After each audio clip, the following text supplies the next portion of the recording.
Bootti jilbaa jabaa maaltu jibbaa jedhamee akkuma sirbame warri dur waa'ee Itoophiyaa lafaan kaasne jabina hooggansaa fi lammiilee ishee arganii walirraa bubbutanii waa'ee Itoophiyaa lallabaa bulanii tolan. Sagalee isaaniitu dhagaamne malee addunyaa guutuun afaan beekuun dubbatus miidiyaaleen addunyaa garuu maqaa Itoophiyaa abidda tulluurraa godhanii himan. Guddummaa Itoophiyaa arbeessanii himanii sagalee ol kaasaniis lallaban. Xiiqii fi kutannoo hooggansaa osoo hambisiin afaan beekaniin balballoomsan. Miidiyaan guddichi warra UK BBC ni dhiyaaromsaa guddicha Itoophiyaa baasii doolaara biliyoona 5 waliin ijaarame haroon isaa qofti magaalaa London kan caalu ta'eera jedhe. Ijaarsa Itoophiyaanota tokko godhe jechuun afaan saqqate ganama bariin. Kabaja Itoophiyaa jechuunis mata duree oduu godhachuun dhiyaaromsaa guddichi Itoophiyaa ifaan eebbifamuu gabaase. Ijaarsi hirmaannaa lammiilee Itoophiyaan ijaarame kun hidha guddaa Afrikaa akka ta'es ragaa ba'e. Hidha Itoophiyaa boonsee jedhees gurraachessee barreesse. Humnaa fi maallaqa isheen ijaaruun immoo Itoophiyaan injifannoo ishee ol kaase jedhees balballoomse. Itoophiyaan dhiibbaa hedduu keessatti hidha Afrikaa irraa isa guddaa ta'e ijaarte jedhee addunyaatti lallabe. Associated Press ammoo hidhi haaromsaa guddicha Itoophiyaa Ijiptii fi Suudaan garaa ga'uu baatus xumuramee lammiilee Itoophiyaatti abdii horee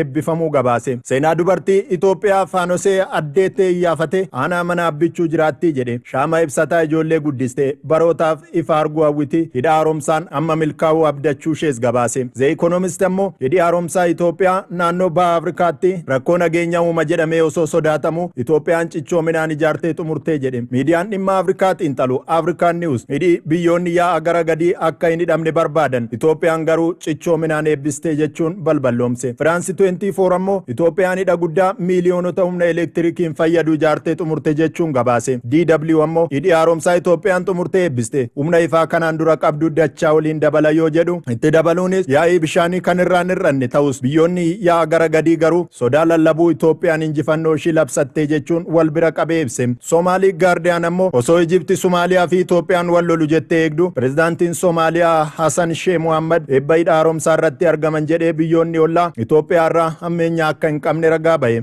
The Conversation ammoo Itoophiyaan hidha haaromsaa guddicha waggaa 14 olitti dhamaatee eebbiste jechuun barruu oduusaa kibxataa saaqqate. Miidiyaan addunyaa guddichi oduu rabsu Reuters ammoo Itoophiyaan hidha Afrikaatti isa guddaa ta'e ijaarte humna elektirikii lammiilee miiliyoonotaan ga'uu ishee dandeessisu eebbisiiste jechuun misiraachoo labse. The African Times ammoo edda galgala yeroo jala bultii eebba hidha haaromsaa guddicha Itoophiyaa ministeerri muummee Itoophiyaa Dr. Abiy Ahmed miira jaalala biyyaan immimmaan lolaasan jechuun suura isaan dabalee kan maxxanse. Miidiyaan dhimmoota Afrikaa balballoomsu All African News ammoo hidhi Itoophiyaanotaa fi ka guddaa qabu kun lammiilee baadiyyaa biyyattii keessa jiraataniif wabii humna ibsaati yoo jedhu Daily Nation ammoo hidha haaromsaa guddicha Itoophiyaa kennaa baraaraa Itoophiyaanotaa jechuun mata duree itti moggaase. CGTN, The Guardian, Anadolu fi kanneen biroos sirna eebbaa hidha haaromsaa guddicha Itoophiyaa isanii gabaasan. Injifannoon Itoophiyaa ammas kanaa oli.